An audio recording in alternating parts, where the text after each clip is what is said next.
that case, in that election, nationally, millions of voters.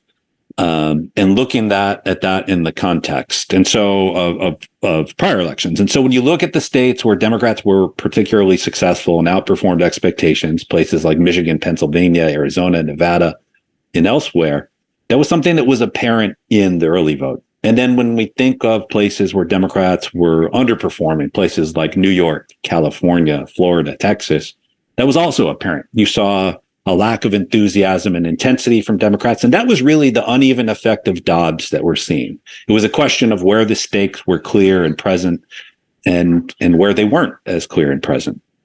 So what are we seeing in Virginia?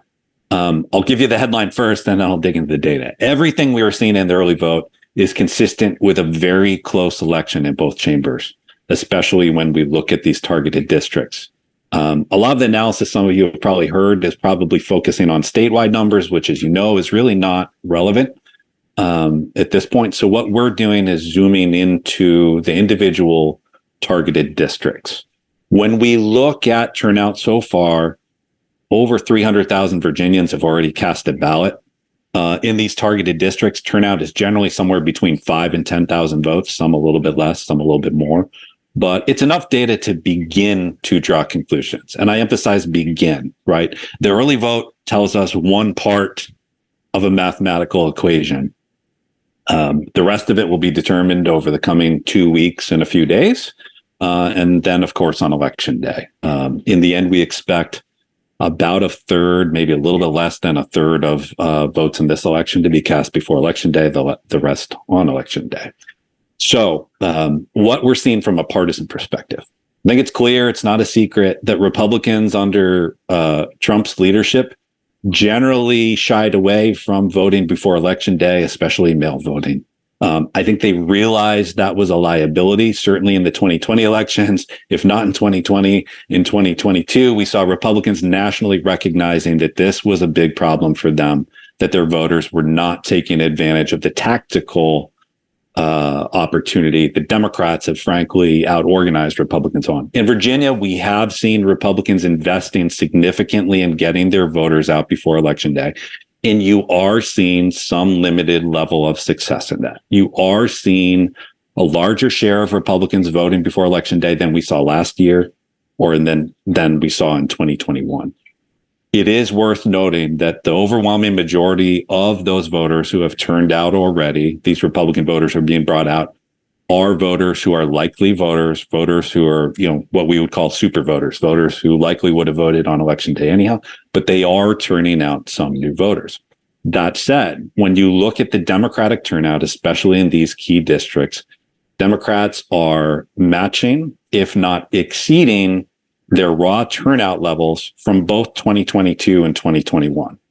That's pretty remarkable because if you look at overall turnout, this is generally the low point of the 4-year election cycle in turnout in Virginia without having the gubernatorial on the top of the ticket. In some districts, early vote turnout compared to the same point in time last year or 2 years ago is as much as 25% over. So statewide, early vote turnout is at about 90% of those past year turnout. But again, in these targeted districts, what you're seeing is a high level of intensity from both sides. Part of that is Republicans actually joining the party, so to speak, and actually getting their voters out. But again, a big part of it is Democrats coming out and actually matching, if not exceeding, early vote turnout numbers from 2022 and 2021.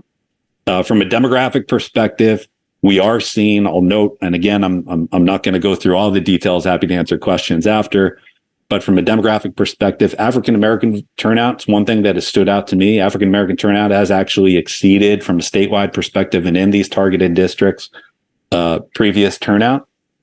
That's one of the bigger highlights. Again, it's mixed from a demographic perspective because you are seeing Republicans entering the electorate at a higher percentage than they have in the past. But, the big summary here is when we look at the early vote and we look at the lessons that we learned from 2022 and the dual dynamic of early vote predicting Democratic overperformance in some states and significant underperformance in other states. When you view this early vote data in Virginia through that lens, everything is pointing towards an incredibly close election in these targeted districts at this point, understanding that there are still over 2 weeks to go here until we get to election day, and that about 75 to 80% of the ballots are yet to be cast. So with that, I'm going